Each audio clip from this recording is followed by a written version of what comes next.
नमस्कार देवियों और सज्जनों, चर्चा करने जा रहे हैं जो हमारी जीवन रेखा, हमारी धरोहर, हमारी पूजनीय मां गंगा से सीधे जुड़ा हुआ है। गंगा केवल एक नदी नहीं बल्कि हमारी सभ्यता, संस्कृति और अध्यात्म का प्रतीक है। सदियों से यह अविरल बहती आई है, करोड़ों लोगों का पोषण करती आई है, परंतु क्या आज भी इसकी धारा उतनी ही स्वतंत्र और प्राकृतिक है? यह एक महत्वपूर्ण प्रश्न है जिस पर हमें विचार करने की आवश्यकता है।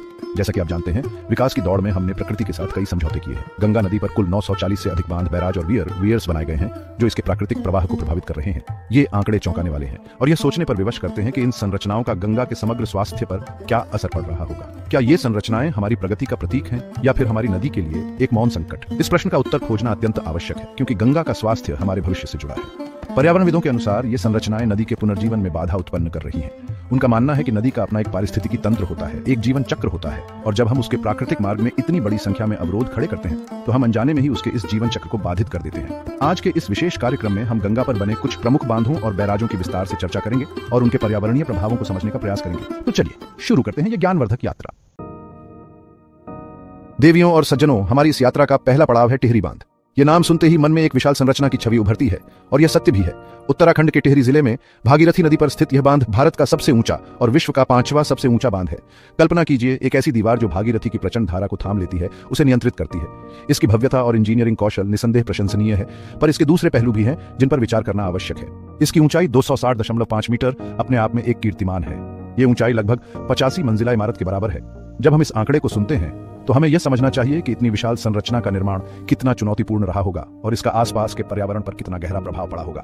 यह बांध न केवल ऊंचाई में अद्वितीय है बल्कि इसकी क्षमता भी असाधारण है। यह बांध भागीरथी और भिलंगना नदियों के संगम पर बना है, जो इसे और भी महत्वपूर्ण बनाता है। टिहरी बांध का एक प्रमुख उद्देश्य है विद्युत उत्पादन। यह 2400 मेगावाट विद्युत उत्पादन की क्षमता रखता है, जो हमारी ऊर्जा आवश्यकताओं को पूरा करने में एक महत्वपूर्ण योगदान देता है। सोचिए, कितने घरों, उद्योगों और शहरों को इससे बिजली मिलती होगी। आज के युग में जहां ऊर्जा विकास की धुरी है, ऐसे बड़े विद्युत संयंत्रों का महत्व नकारा नहीं जा सकता। यह विद्युत उत्पादन टिहरी बांध को राष्ट्रीय ग्रिड के लिए एक महत्वपूर्ण संपत्ति बनाता है। इसके अतिरिक्त यह बांध 2,70,000 हेक्टेयर क्षेत्र की सिंचाई के लिए भी जल उपलब्ध कराता है। कृषि प्रधान देश भारत के लिए सिंचाई का महत्व किसी से छिपा नहीं है। उन किसानों के लिए यह बांध किसी वरदान से कम नहीं होगा जिनकी फसलें पहले पानी की कमी से जूझती थी। लहलहाते खेत, समृद्ध किसान, यह छवि इस बांध के सकारात्मक पहलुओं को दर्शाती है। यह जल न केवल उत्तराखंड बल्कि उत्तर प्रदेश के कुछ हिस्सों तक भी पहुंचता है। यही नहीं, टिहरी बांध प्रतिदिन 102.2 करोड़ लीटर पेयजल की आपूर्ति भी करता है। दिल्ली और उत्तर प्रदेश के कई शहरों और कस्बों तक यहां से पीने का पानी पहुंचाया जाता है। स्वच्छ पेयजल की उपलब्धता आज भी हमारे देश के कई हिस्सों में एक बड़ी चुनौती है, और इस दृष्टि से टिहरी बांध की भूमिका अत्यंत सराहनीय है। यह जीवनदायिनी जल करोड़ों लोगों की प्यास बुझाता है और उनके जीवन स्तर को बेहतर बनाता है। परंतु देवियों और सज्जनों, हर सिक्के के दो पहलू होते हैं। इतने बड़े बांध के निर्माण के साथ कई पर्यावरणीय और सामाजिक चिंताएं भी जुड़ी होती हैं। टिहरी शहर का डूबना, हजारों लोगों का विस्थापन और हिमालय जैसे संवेदनशील पारिस्थितिकी तंत्र पर इसका प्रभाव, ये ऐसे मुद्दे हैं जिन्हें नजरअंदाज नहीं किया जा सकता। क्या हमने इन सभी पहलुओं का सही आकलन किया है?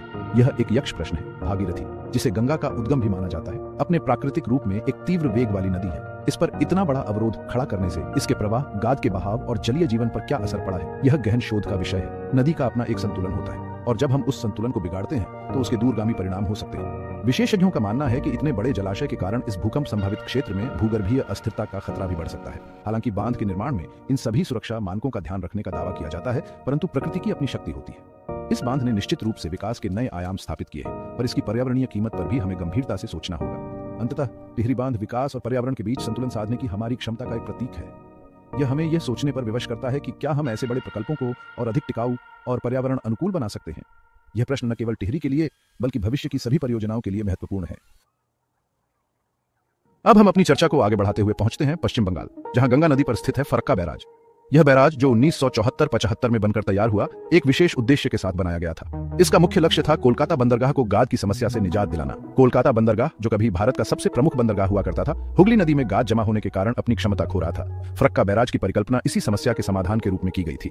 यह बैराज गंगा के पानी के एक बड़े हिस्से को हुगली नदी की ओर मोड़ता है, विशेषकर ग्रीष्म ऋतु में, जब हुगली में पानी का बहाव कम हो जाता है। इस अतिरिक्त पानी से हुगली में प्रवाह बढ़ता है, जिससे गाद समुद्र की ओर बह जाती है और बंदरगाह का चैनल साफ रहता है। यह एक महत्वपूर्ण इंजीनियरिंग समाधान था जिसने कोलकाता बंदरगाह को एक नया जीवन देने का प्रयास किया।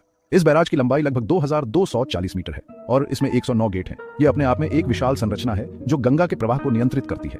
इसका निर्माण भारत और बांग्लादेश के बीच जल बंटवारे को लेकर एक संवेदनशील मुद्दा भी रहा है, क्योंकि गंगा एक अंतर्राष्ट्रीय नदी है और इसके जल पर दोनों देशों की निर्भरता है। इस बैराज का डिजाइन और संचालन दोनों देशों के हितों को ध्यान में रखकर किया जाना एक सतत चुनौती रही है। फरक्का बैराज के निर्माण का एक और महत्वपूर्ण पहलू था नौगम्यता को बनाए रखना। हुगली नदी में पर्याप्त जल प्रवाह सुनिश्चित करके यह बैराज कोलकाता से गंगा के ऊपरी हिस्सों तक जलमार्ग को सुचारू रखने में भी मदद करता है। जलमार्ग परिवहन का एक सस्ता और पर्यावरण अनुकूल साधन माना जाता है और इस दृष्टि से फरक्का की भूमिका महत्वपूर्ण हो जाती है। हालांकि फरक्का बैराज के पर्यावरणीय प्रभावों पर भी व्यापक चर्चा हुई है। गंगा के मुख्य प्रवाह को कम करने और उसे हुगली की ओर मोड़ने से नदी के निचले इलाकों, विशेषकर बांग्लादेश में पारिस्थितिकी तंत्र पर असर पड़ा है। पानी की कमी, गाद के जमाव में बदलाव और मछली पकड़ने वाले समुदायों की आजीविका पर इसके प्रभावों का अध्ययन किया गया है। कुछ पर्यावरणविदों का मानना है कि फरक्का बैराज ने गंगा के डेल्टा क्षेत्र में गाद के प्राकृतिक वितरण को बाधित किया है। गाद, जो नदी द्वारा लाई गई उपजाऊ मिट्टी होती है, डेल्टा के निर्माण और उसकी उर्वरता के लिए आवश्यक है। इस प्राकृतिक प्रक्रिया में बाधा आने से डेल्टा क्षेत्र के क्षरण का खतरा बढ़ सकता है। ये एक जटिल मुद्दा है जिसके दूरगामी परिणाम हो सकते हैं। इसके अलावा बैराज के अपस्ट्रीम क्षेत्र में भी गाद जमा होने की समस्या देखी गई है, जिससे नदी का जलस्तर बढ़ सकता है और बाढ़ का खतरा उत्पन्न हो सकता है। बिहार के कुछ जिलों में इस समस्या को लेकर चिंताएं व्यक्त की गई हैं। यह दिखाता है कि नदी प्रणाली में किसी भी बड़े हस्तक्षेप के अप्रत्याशित परिणाम हो सकते हैं। फरक्का बैराज ने निस्संदेह कोलकाता बंदरगाह के लिए एक महत्वपूर्ण भूमिका निभाई है और हुगली नदी के स्वास्थ्य को कुछ हद तक सुधारा है, परंतु इसके व्यापक पर्यावरणीय और पारिस्थितिकीय प्रभावों का निरंतर मूल्यांकन आवश्यक है। क्या हम ऐसे संतुलन बिंदु पर पहुंच सकते हैं जहां विकास की आवश्यकताएं और पर्यावरण संरक्षण दोनों का ध्यान रखा जा सके? अंततः फरक्का बैराज हमें यह सिखाता है कि नदी प्रणालियां कितनी जटिल और आपस में जुड़ी होती हैं। एक स्थान पर किया गया हस्तक्षेप सैकड़ों किलोमीटर दूर तक अपना प्रभाव डाल सकता है। इसीलिए ऐसी परियोजनाओं की योजना और कार्यान्वयन में अत्यधिक सावधानी और दूरदर्शिता की आवश्यकता होती है। ये केवल एक इंजीनियरिंग चुनौती नहीं, बल्कि एक पारिस्थितिकीय और सामाजिक जिम्मेदारी भी है। देवियों और सज्जनों, हमारी गंगा और उसकी सहायक नदियों पर बने बांधों की श्रृंखला में अगला महत्वपूर्ण नाम है रिहंद बांध। यह बांध सीधे गंगा पर तो नहीं, परंतु गंगा की एक प्रमुख सहायक नदी सोन नदी की सहायक रिहंद नदी पर स्थित है। उत्तर प्रदेश के सोनभद्र जिले में पिपरी नामक स्थान पर निर्मित यह बांध इस क्षेत्र के विकास में एक मील का पत्थर साबित हुआ है। रिहंद बांध का निर्माण 1954 में शुरू हुआ और 1962 में यह बनकर तैयार हुआ। उस समय यह भारत की सबसे बड़ी और महत्वाकांक्षी परियोजनाओं में से एक थी। इस बांध का मुख्य उद्देश्य जल विद्युत उत्पादन और सिंचाई के लिए जल उपलब्ध कराना था। इसके निर्माण ने न केवल इस क्षेत्र को बल्कि पूरे उत्तर प्रदेश और आसपास के राज्यों को ऊर्जा सुरक्षा प्रदान करने में महत्वपूर्ण भूमिका निभाई। इस बांध की सबसे उल्लेखनीय विशेषताओं में से एक है इसके द्वारा निर्मित जलाशय गोविंद बल्लभ पंत सागर। यह भारत की सबसे बड़ी मानव निर्मित झील है, जिसका क्षेत्रफल लगभग 466 वर्ग किलोमीटर है। कल्पना कीजिए, एक इतना विशाल जल भंडार जो कभी सूखा और पिछड़ा माना जाने वाला क्षेत्र था, आज इस झील के कारण एक महत्वपूर्ण औद्योगिक और पर्यटन केंद्र के रूप में उभर रहा है। यह झील अपने आप में एक पारिस्थितिकी तंत्र बन गई है। गोविंद बल्लभ पंत सागर न केवल जल विद्युत उत्पादन के लिए पानी उपलब्ध कराता है, बल्कि यह कई ताप विद्युत गृहों के लिए कूलिंग वाटर का भी स्रोत है।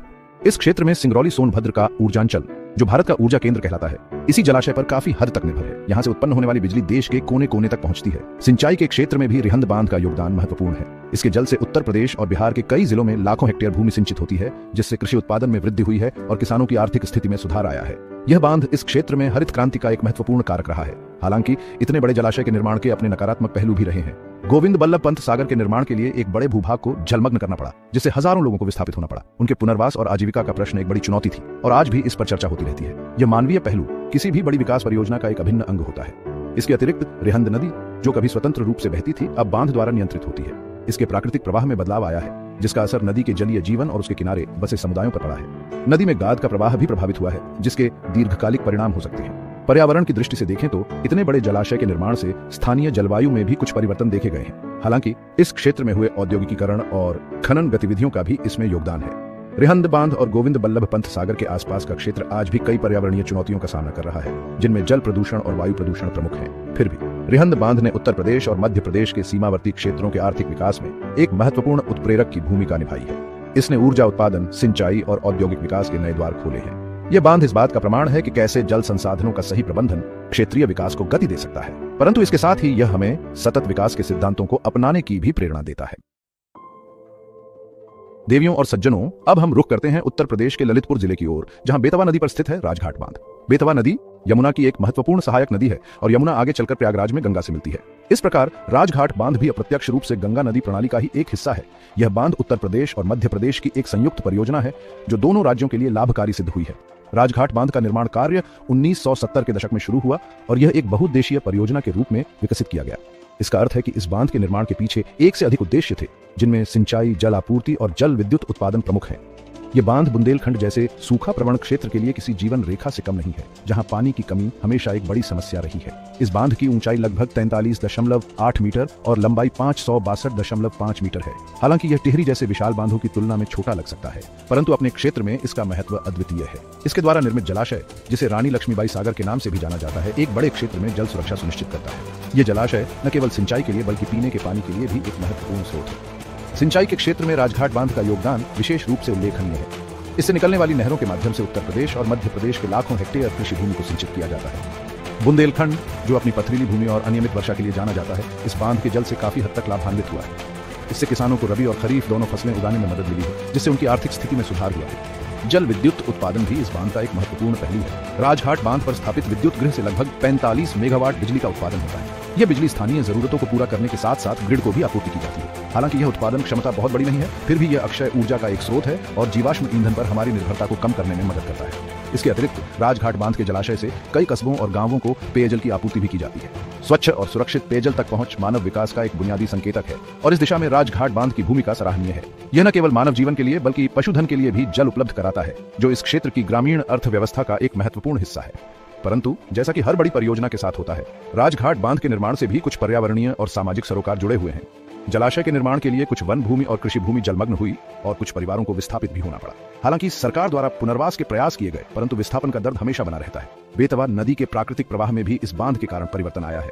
नदी के निचले हिस्सों में जल की उपलब्धता और जलीय पारिस्थितिकी तंत्र पर इसका प्रभाव पड़ा है। गाद का रुकना और नदी के तल में परिवर्तन जैसी समस्याएं भी देखी जा सकती हैं। इन पर्यावरणीय प्रभावों का निरंतर अध्ययन और प्रबंधन आवश्यक है, ताकि बांध के लाभों को अधिकतम किया जा सके और नुकसान को न्यूनतम। राजघाट बांध दो राज्यों के बीच सहयोग का एक उत्कृष्ट उदाहरण है, जिसने एक पिछड़े क्षेत्र के विकास में महत्वपूर्ण योगदान दिया है। यह दर्शाता है कि कैसे जल संसाधनों का साझा प्रबंधन क्षेत्रीय समृद्धि ला सकता है। परंतु इसके साथ ही यह हमें यह भी याद दिलाता है कि ऐसी परियोजनाओं के पर्यावरणीय और सामाजिक पहलुओं पर भी हमें उतना ही ध्यान देना चाहिए जितना कि उनके आर्थिक लाभों पर। देवियों और सज्जनों, हमारी इस यात्रा के अंतिम पड़ाव पर हम पहुंचते हैं उत्तर प्रदेश के चंदौली जिले में, जहां चंद्रप्रभा नदी पर स्थित है चंद्रप्रभा बांध।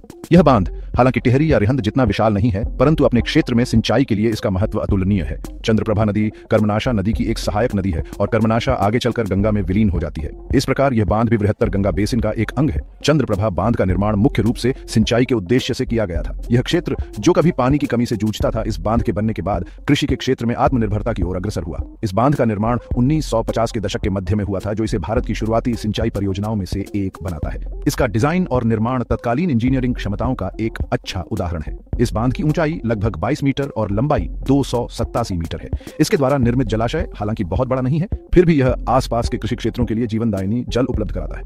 इस बांध से निकलने वाली नहरों का एक जाल बिछा हुआ है, जो खेतों तक पानी पहुंचाता है और फसलों को सूखने से बचाता है। चंद्रप्रभा बांध का सबसे महत्वपूर्ण योगदान धान और गेहूं जैसी प्रमुख फसलों की सिंचाई में रहा है। इस क्षेत्र के किसान, जो पहले केवल वर्षा पर निर्भर रहते थे, अब इस बांध के कारण वर्ष में 2 या 3 फसलें भी ले पाते हैं। इससे न केवल उनकी आय में वृद्धि हुई है, बल्कि खाद्य सुरक्षा भी सुनिश्चित हुई है। यह बांध ग्रामीण अर्थव्यवस्था को सुदृढ़ करने में एक महत्वपूर्ण भूमिका निभाता है। सिंचाई के अलावा यह जलाशय भूजल पुनर्भरण में भी सहायक होता है। जब जलाशय में पानी जमा होता है, तो वह धीरे धीरे रिस कर जमीन के नीचे जाता है, जिससे आसपास के कुओं और नलकूपों में जल स्तर बना रहता है। यह विशेष रूप से शुष्क मौसम में बहुत महत्वपूर्ण होता है, जब सतही जल स्रोत सूखने लगते हैं। चंद्रप्रभा बांध के आसपास का क्षेत्र अपनी प्राकृतिक सुंदरता के लिए भी जाना जाता है। चंद्रप्रभा वन्यजीव अभयारण्य इसी बांध के जलाशय के निकट स्थित है, जो विभिन्न प्रकार के वन्यजीवों और वनस्पतियों का घर है। बांध और जलाशय ने इस अभयारण्य के पारिस्थितिकी तंत्र को भी प्रभावित किया है, कुछ मायनों में सकारात्मक तो कुछ में नकारात्मक। हालांकि यह एक अपेक्षाकृत छोटा बांध है, फिर भी इसके कुछ पर्यावरणीय प्रभाव अवश्यंभावी है। नदी के प्राकृतिक प्रवाह में बदलाव, गाद का रुकना और जलीय जीवों के आवास पर असर पड़ना आम बात है। इन प्रभावों का अध्ययन और शमन महत्वपूर्ण है, ताकि बांध के लाभों को दीर्घकालिक रूप से बनाए रखा जा सके। छोटे बांधों का अपना महत्व होता है, वे स्थानीय जरूरतों को पूरा करने में अधिक प्रभावी हो सकते हैं और उनके पर्यावरणीय और सामाजिक प्रभाव भी बड़े बांधों की तुलना में कम होते हैं। चंद्रप्रभा बांध इस बात का एक उदाहरण है कि कैसे लक्षित सिंचाई परियोजनाएं कृषि विकास में क्रांति ला सकती हैं। अंत में चंद्रप्रभा बांध हमें यह सिखाता है कि विकास के लिए हमेशा विशाल और भव्य परियोजनाओं की ही आवश्यकता नहीं होती। कभी कभी छोटी और सुविचारित पहल भी बड़े बदलाव ला सकती है। यह बांध चंदौली और आसपास के क्षेत्रों के किसानों के लिए एक वरदान रहा है और यह गंगा बेसिन में जल संसाधन प्रबंधन का एक महत्वपूर्ण अध्याय है। तो देवियों और सज्जनों, आज हमने गंगा और उसकी सहायक नदियों पर बने कुछ प्रमुख बांधों और बैराजों की यात्रा की। हमने देखा कि कैसे ये संरचनाएं एक ओर विकास, ऊर्जा, सिंचाई और पेयजल की हमारी आवश्यकताओं को पूरा करती हैं, तो दूसरी ओर नदी के प्राकृतिक स्वास्थ्य और पर्यावरण पर भी अपना प्रभाव डालती हैं। गंगा नदी पर बने इन बांधों और बैराजों ने नदी के प्रवाह को प्रभावित किया है, जिससे इसके पारिस्थितिकी तंत्र और जैव विविधता पर प्रभाव पड़ा है।